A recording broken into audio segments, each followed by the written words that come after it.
These new research studies can help you stop being so bloated and gassy after you eat. Listen up! Here are 4 reasons why you need good bacteria in your diet. I am your host, Devon, and you are listening to another episode of Center of the Sun podcast. Thank you for listening. Once you feel pain in your gut, you may already be causing damage in your intestines. You have learned to smile through the pain, but stomach aches can hurt so bad that you forget what makes you happy. For real. You can wake up every day motivated to build the world you want to see. You can work your ass off to get your music video on MTV or wherever the hell. You can even become as popular as like Michelle Obama. But none of that will matter when you don't feel good. If you don't already have a diagnosed medical issue, have you considered that you may not feel good because you are living in disharmony with nature? Maybe. The new research you are learning about today is a miracle because it's going to make you feel lighter, less sleepy after dinner, and overall satisfied with the portions of your meals. This new research that proves food is medicine.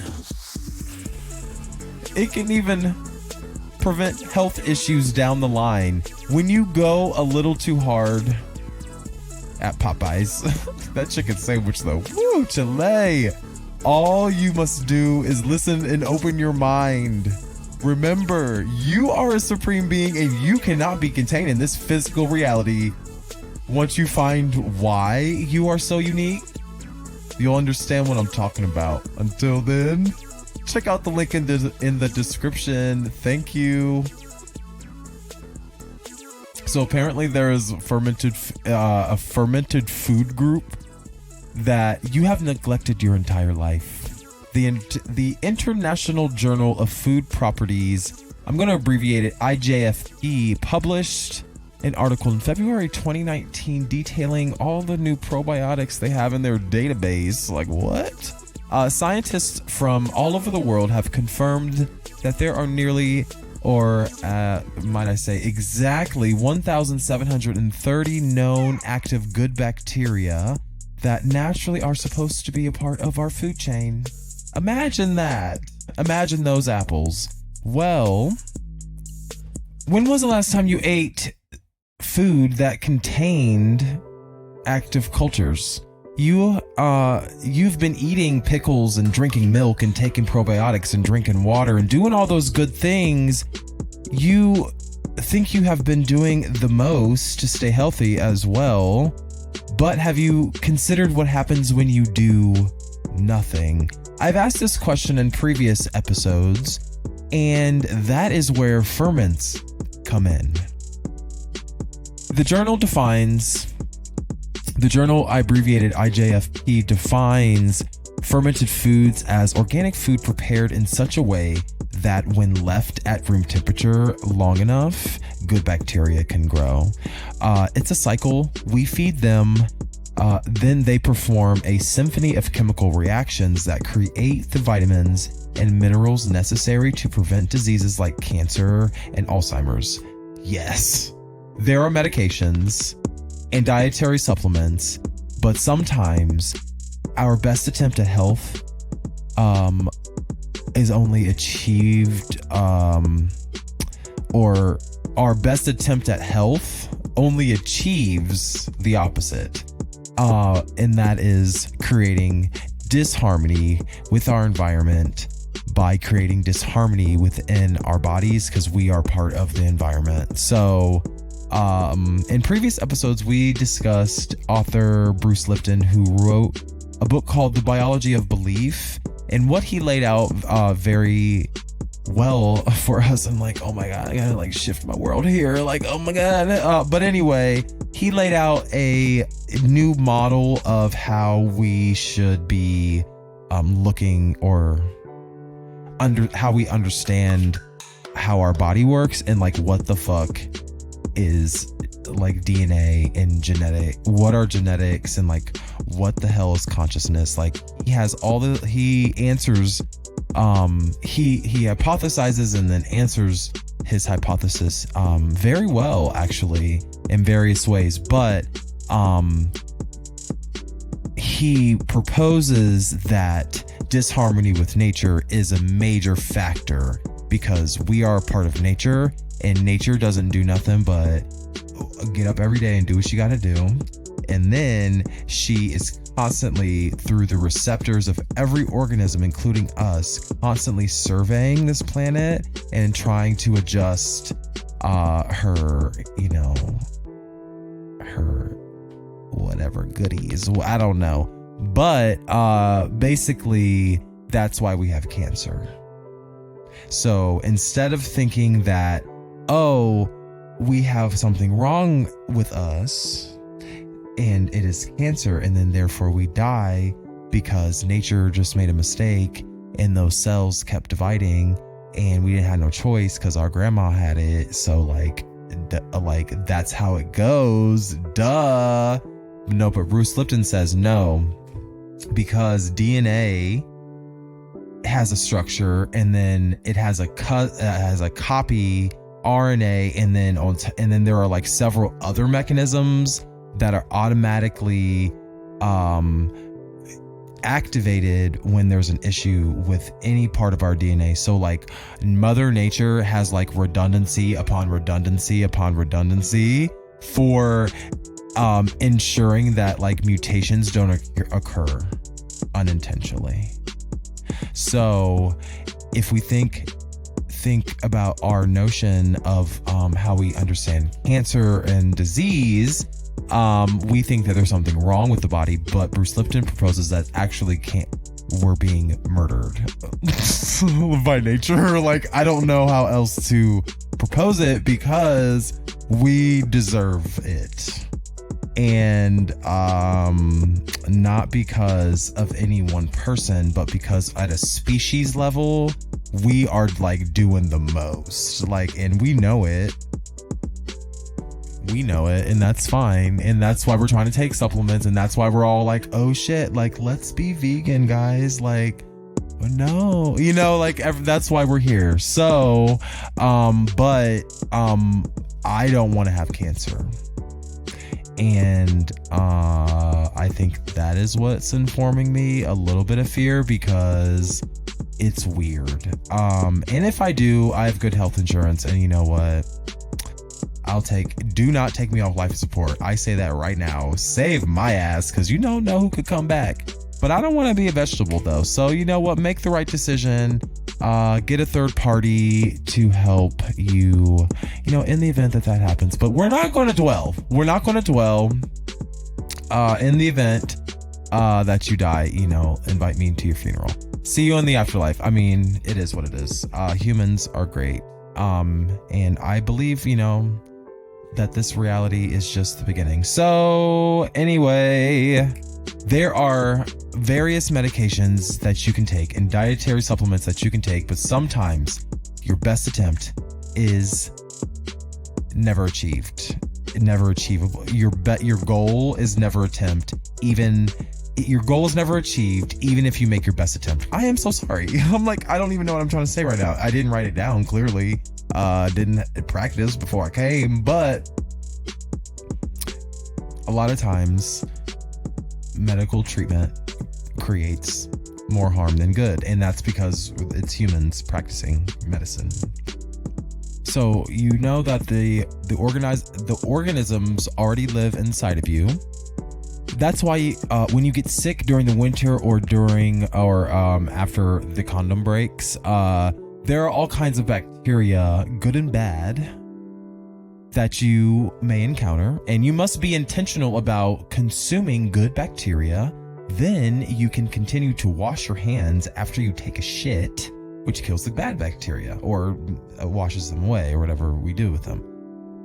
In another study published in the International Journal of Cancer Research, IJC, scientists continued to echo over and fucking over again the fact that fermented foods show evidence of multiple health benefits. So yogurt, so number one, organic yogurt, and kefir or kefir. I don't know how you pronounce it, but it's good. I like it.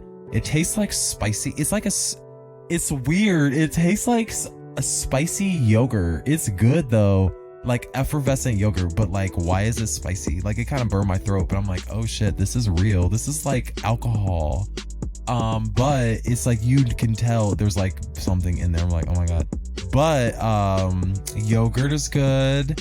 And basically this journal, basically they analyze the different like routes through like what's going on, and they figured out that the symphony of chemical reactions that's occurring is actually the nourishment. So like when you eat yogurt or organic yogurt or kefir with active cultures, then you're basically guaranteeing that you're getting calcium, as opposed to maybe getting calcium when you take a supplement. Also, it kind of goes right into your bones because your body doesn't have to break it down. Once it's in your body, it's already broken down prior to going into your body. So also, because the good bacteria eat the lactose in the milk, which is the sugar that like makes you sick, because the good bacteria eat that's what they're eating. They like sugar and fat, sugar or fat, because that's what they eat. Then you don't eat it, so then it doesn't make you sick. So kefir was like, it was really weird because I was like, wait, I'm eating dairy, it's good. It was good anyway. Try it. I don't know, do what you need to. There's so many different kinds of foods. Visit this link, the sources in this article on my blog, devaughn.org, DVAUGHN. It has like all these damn like lists and like tables and things of all these different kinds of bacteria. There are so many. Next is Italians have used, or known for centuries rather, that organic cheese provides a variety of bioactive molecules. So cheese is basically the greatest of all time, the GOAT, because it just expertly delivers nutrients to people.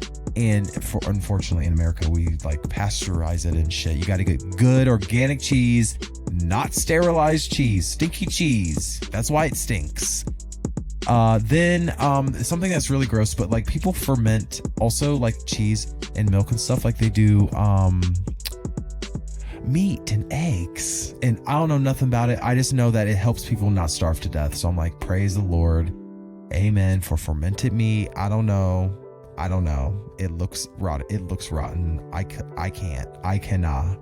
But the most popular form of fermented foods are fermented veggies. And you can stop your bloating and gas. Like, oh, it's so lit. You can stop your bloating and gas by delivering the right number of good bacteria to make sure entire system is balanced. That's literally the purpose. When you have balance, you're less likely to suffer from anything. So when in doubt, like literally do nothing. Like if you're like, I don't know what I should eat today, well then you should not eat, because clearly you're not hungry. Because if you were hungry, it would be like a way more clear decision. Or like maybe you need to try like fasting. We have an episode about fasting. Intermittent fasting is great. I would suggest fasting mimicking diet. Look that up. So many different things to do, and it's so fucking easy, and everyone's body is different, so like everybody just has to try it their own way, and you just have to eat a fucking rainbow. And even though there are like 2,000 identified robots, whatever, no, not robots, probiotics. Even though there are that many, you should not consume them all. But like, why the fuck don't I know? Why don't I know? Different organisms thrive in different parts of the world, so I know that part. And then I know we're supposed to eat. I know they're in our gut, but I didn't know we're supposed to like eat them, like on purpose. And as a result, like I'm not surprised that cancer and all kinds of things are skyrocketing. What the fuck, bro? What the fuck? So in this case, You're going to have to go slow. You can't just like go into like a big ass gallon of kimchi. First of all, it's disgusting. Like, what, girl? Like, I can't. So I'm gonna have to go slow with pickles or something. I don't know what to do, but eat fermented foods, especially after taking antibiotics. Like, literally, like, you have no idea what you do to your body when you take antibiotics, and in most cases it's like necessary.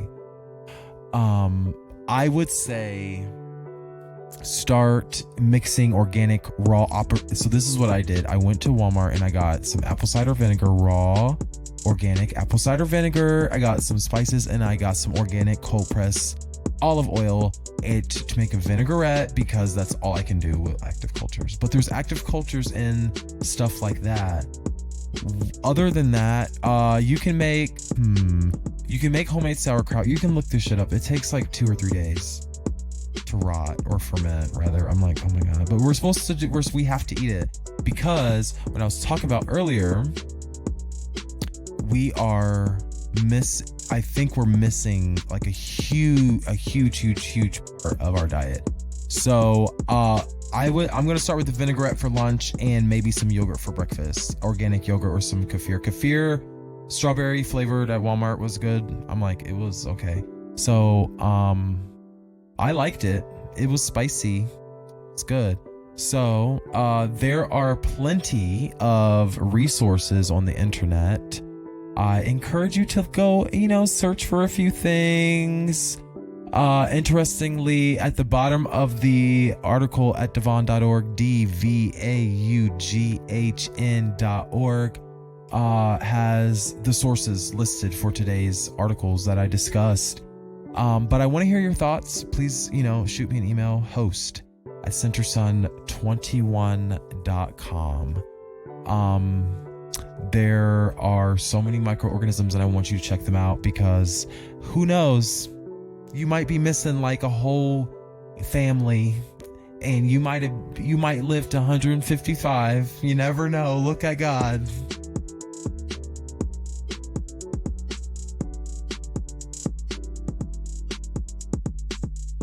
All right, so here are some numbers for you to hear. I just want you to listen to me. They don't have to add them up or anything. Just listen to these numbers, and I want you to take a moment and just think about what these numbers mean to you. And I just want your intuition, like clear your mind, all that kind of shit. You already know the deal. 012953. 012953. And let your intuition tell you what these numbers mean. So over the course of the rest of our time together, I want to touch on how humans use words and codes to guide how you live your life. Just like we spoke about earlier, there are certain ways that Americans specifically believe that we should eat. There are much different ways other cultures eat, and fortunately for them, but unfortunately for us, their incidences of diseases like cancer are much lower. And there really is no link. Well, I think that we know, but we just don't care. And by we, I mean like literally the national, whoever is fucking funding this shit. So, now, yes, let me shut up. There is a possibility that other factors are at play. So we need to rule out food, I believe, as a culprit. If it's not great, if it's not the microorganisms, then thank God I don't have to eat no vinegar. But shouldn't we look or ask or see if there's a possibility that we could improve our life in some way? So until we find that part of us that is unique, then share it with the world. I tell you, our work is never done. Taking care of your body is just as much a part of your job. Taking care of the microorganisms inside of your body is your job. And now it's easier than ever to understand health by incorporating basics about how the food chain actually fucking works. Like imagine understanding how the world worked. I'm finding that science is becoming a bit of a religion because we can all agree that one thing is true. There is definitely a way to live your life that promotes your well-being. Like there is a way. Religions and terrorists are distracting you in a large section of the public, and that's largely due to the fact that no one can really agree to what those terms about like what the right way to live are. So everyone can kind of get along to a degree if we kind of keep our distance and have these weird rules about money. So, and there's also hope because we do tend to coalesce around certain truths about our reality. Though the people, places, and things don't always match between religions and communities and cultures, there are always more similarities between us than there are differences. Isn't that interesting? I think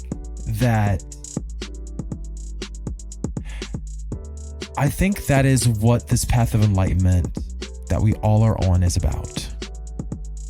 There's a certain sequence of events that must occur for your soul to express itself or even to be resolved in some kind of way. Author and founder of the website secretenergy.com, Bohm, he discusses in a recent YouTube video. Yes, I'm still obsessed with YouTube. Still have my subscription for $10 a fucking month. I'm not paying anything more than that. But he has a YouTube video that he discusses the interesting ways humans intuitively have perpetuated an unbalanced matrix of coded language. So I've moved from aliens in the inner earth to now we are talking about humans intuitively perpetuating an unbalanced matrix of coded language. So I have come a long way. I'm so proud of myself. I'm like, look at you learning. Because it's really easy. There's so many distractions. There are way more people talking about ancient aliens than there are people talking about the codes that we are, I don't even know, interacting with. I don't know. It's weird. But this man, Bohm, he does a very good job, and it's weird. It's like, I don't know, like this, it's a feeling. I can't describe it, but and it's a feeling, and then I synthesize my feelings, and then they become words, and then they become this show. And then, so this is all I got for you. This is all I got. And I hope it makes you proud. But the coded language being used is obviously our language, the English language. And Seven asserts that it's being used against the public through various means of social conditioning. So I've been talking about the collective consciousness because I feel like it's being hacked. I feel like it's being hacked. And I've been following his work for a while now, and I'm an affiliate of his products. So I have to say that they're great products. I take Shilajit as a supplement. I like being focused on my nutrition. But please check the link in the description of this episode. His most recent YouTube video, if you want to check it out, is look for what is it? University on YouTube. So he expertly sums up what I've been trying to understand this whole time, and that's these questions. How can the universe be a matrix? I'm like, what the fuck does that even mean? Like, what do you mean? Like, I saw the movie, but how would that play out in like real terms? So he's helped me understand that. He's helped me understand, in addition to PBS, understand how the universe can be a hologram. Why do certain humans seem to believe that we have this inherent power that supersedes our physical bodies. That's something that's weird. Well, it happens to lie in the science of electrical engineering. That is weird too. Like, what? Yeah, I'm like, I hope you're with me, because the matrix that Seven Bohm describes represents the original definition of sounds, symbols, ideas that humans created, evolved, developed, and then lost for various unknown reasons over centuries. And due to a saturated modern culture that is saturated with interpretations and religions and religious dogmas, certain activists attempt to rediscover these esoteric secrets. And by doing so, basically no other work needs to be done outside of the mere planting of the ideas to activate the human consciousness. And the collective consciousness of planet Earth must be actualized before humans cause irreparable damage. That's why this is important, because it doesn't matter, like the Earth would be good, like she would be great, it's us. And the sequencing of human evolution matters in a larger scope. So it's our responsibility to make sure that we survive, because there's a reason why we are human. If we truly believe that our soul chose our body, then like, shouldn't we like try to be cool with the body? Anyway, in a sense, we need history to repeat itself. That's what I got from Seven's talk on his most recent YouTube video about these language codes and this matrix. It's weird. It's this very weird thing, but that's something important. That is something important that I want you to hear. And Seven Bohm brought up a great analogy. How does power get from point A to point B? And, just coming from just an observer standpoint, it's a very, you can just answer it very broadly and say, well, a sequence of events has to occur like through time or whatever the medium is. And so we're in a physical reality. So we have all these different rules, that dictate our reality. And so, but what dictates that particular sequence of events? So if we think of the Earth, well, nature dictates the sequence of events.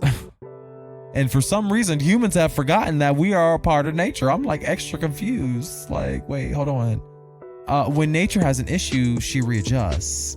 Think of the original question that I asked you. How do you get from point A to point B? Or how does power get from point A to point B? You're not in a car. Or how do you get from point A to point B? Imagine the power line from the energy company to your house. And if there's any interruption between the energy company and your house, then you'll immediately know, or you'll know in a very short period of time. The same thing is for humans. Nature most likely has a sequence of possible events. If you're driving, how do you get from point A to point B? Well, there's a certain route to go. Like, that's a consistent pattern in reality. That's why we have math. Like, that's why we have science and all of these different things where we're trying to synthesize all of the different rules govern our reality. And nature most likely has a sequence of possible events that you should take.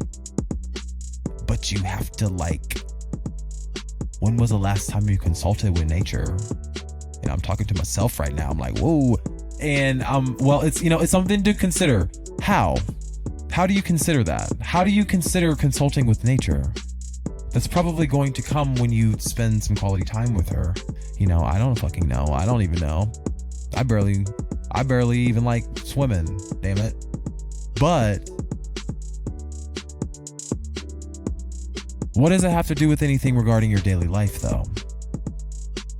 When you consider the same train of thought in regards to food, it tends to begin making sense why the American diet is deemed harmful to its consumers by outsiders, because we clearly don't give a fuck. I would venture to say that we are not taking enough care to maintain our connection with nature. You're living in disharmony with nature. When you think of it, the good bacteria that are cultured in fermented foods do not grow on the inside of the plant. The inside of the plant's sterile, or whatever is there is going to be there from the seed. The good bacteria comes from the outside of the planet, so from the plant. So obviously, the microorganisms come from the soil or the air or wherever they come from, but they come from the outside. And then so there's obviously some sort of system that's happening, and we keep choosing to fuck up the soil with Roundup that is indicated as an antibiotic that we know is an antibiotic, but it kills the weeds and it saves us money, so we don't give a fuck. And then we are never told to replace the good bacteria. We take antibiotics on top of that. And then, does anyone see the connection? Please visit my blog, devon.org. That's spelled DVAUGHN.org. Or send me an email, host@centersun21.com. I want to hear your thoughts. There is so much research out there about how healthy humans should eat. Yet, we're creating impossible foods, burgers and shit. We are breaking that natural sequence, and it's not sustainable. Seven Bohm made another good point in the video today. Well, I watched it. I watched it twice again today, and it spoke to my soul. It was the weirdest experience. But when we break routes of power, like the power lines or the food chain, too much, we can actually mirror that to how we are manipulated through media. Like, we know that we connect to each other, but we're constantly being interrupted by media. So our opinions of each other are constantly being framed by an outside source. So how do you remedy that? Well, Seven, his last point in his video was that, well, in the face of demons, the demons are these toxic motivations or these negative aspects of your personality that you are trying to avoid. And in the face of those demons, you have to overcompensate. So he suggests that you plug all your holes with smiles. Practice joy in the face of these toxic ass people and these toxic ass influences. And in relation to how you treat your body, you have to eat active cultures every day, like literally. And it's life or death at this point. I plan on living to 120. How long you plan on living? It's quite common in other cultures, not living to 120, but eating active cultures. So send me your thoughts. Thank you for listening.